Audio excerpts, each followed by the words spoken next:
কারণ বিএনপি প্রকাশ্যেই তারা এই কোটা আন্দোলনের উপর ভর করেছে।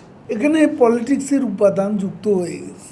আদালতের রায়ের বিরুদ্ধে কোনো পলিটিক্যাল পার্টি পৃথিবীর কোন দেশে আন্দোলনের সামনে, তারা যে আন্দোলনটা করছে এই সিদ্ধান্তই ছিল সরকারই আবার আপিল করেছে, আদালত যে রায় দিয়েছে এখানে সরকার দোষ। আমরা তো অ্যাপিল করলাম, এখন আদালত এখন রায় দেয়নি চূড়ান্ত রায়, এর মধ্যে আমরা কিভাবে এখানে ইন্টারফেয়ার করি? স্কিম মুক্ত পড়বে কেন? Some sort of misunderstanding. 7 জন মুক্তিযোদ্ধা সন্তান উচ্চ আদালতে রিট করে।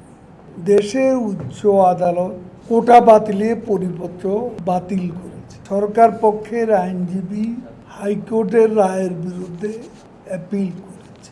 যে বিষয়টি উচ্চ আদালতে বিচারাধীন তা নিয়ে কোনো প্রকার মন্তব্য করা আইনসিদ্ধ নয়। দেশের সর্বোচ্চ আদালতে বিষয়টি বিচারাধীন এবং আদালত উভয় পক্ষে যুক্তিতর্ক শুনে নিশ্চয়ই একটা চূড়ান্ত রায় প্রদান করবে।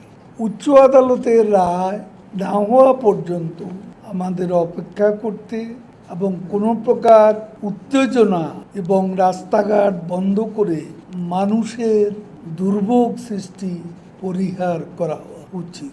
আমরা মনে করি দেশের উচ্চ আদালত বাস্তব পরিস্থিতি বিবেচনা করে রায় প্রদান, যে এর আগে যে কোটা আন্দোলন বাংলাদেশে হয়েছিল সেই কোটা আন্দোলনের প্রথম সারির আমরা যতদূর জানি 31 জন নেতা, তারা কিন্তু সিভিল সার্ভিস বিসিএস পরীক্ষায় তারা কিন্তু উত্তীর্ণ হতে পারেন।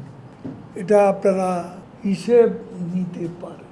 তারপর এখানে পলিটিক্সের উপাদান যুক্ত হয়ে গেছে। আমাদের ডিভাইসিভ পলিটিক্স, পোলারাইজড পলিটিক্স এখানে যুক্ত হয়ে গেছে। কারণ বিএনপি প্রকাশ্যেই তারা এই কোটা আন্দোলনের উপর ভর করেছে, তারা সাপোর্ট করেছে প্রকাশ, এর মধ্যে অংশগ্রহণও করছে।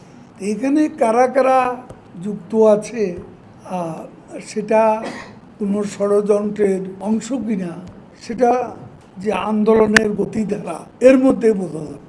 সব কিছুই সময়ের পরিবর্তনে সব কিছু পরিষ্কার হয়ে যাবে, কোনো কিছুই হাইড করা সম্ভব হবে না। আদালতের রায়ের বিরুদ্ধে কোনো পলিটিক্যাল পার্টি পৃথিবীর কোন দেশে আন্দোলনের সামনে, যেহেতু আদালতের রায়, সরকার তো তারা যে আন্দোলনটা করছে এই সিদ্ধান্তই ছিল সরকারই আবার আপিল করেছে, আদালত যে রায় দিয়েছে এখানে সরকার দোষ। কাদের ভাই,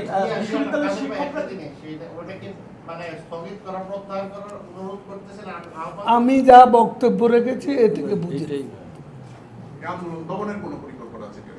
আমার যা বলার বলে দিয়েছি, ভাষাটা একটু বুঝে নিন তাহলে।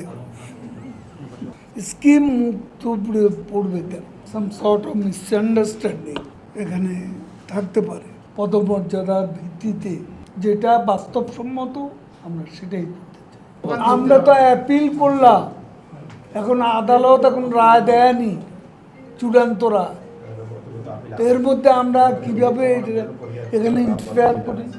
আদালতের রায়টা ও তারপর দেখো।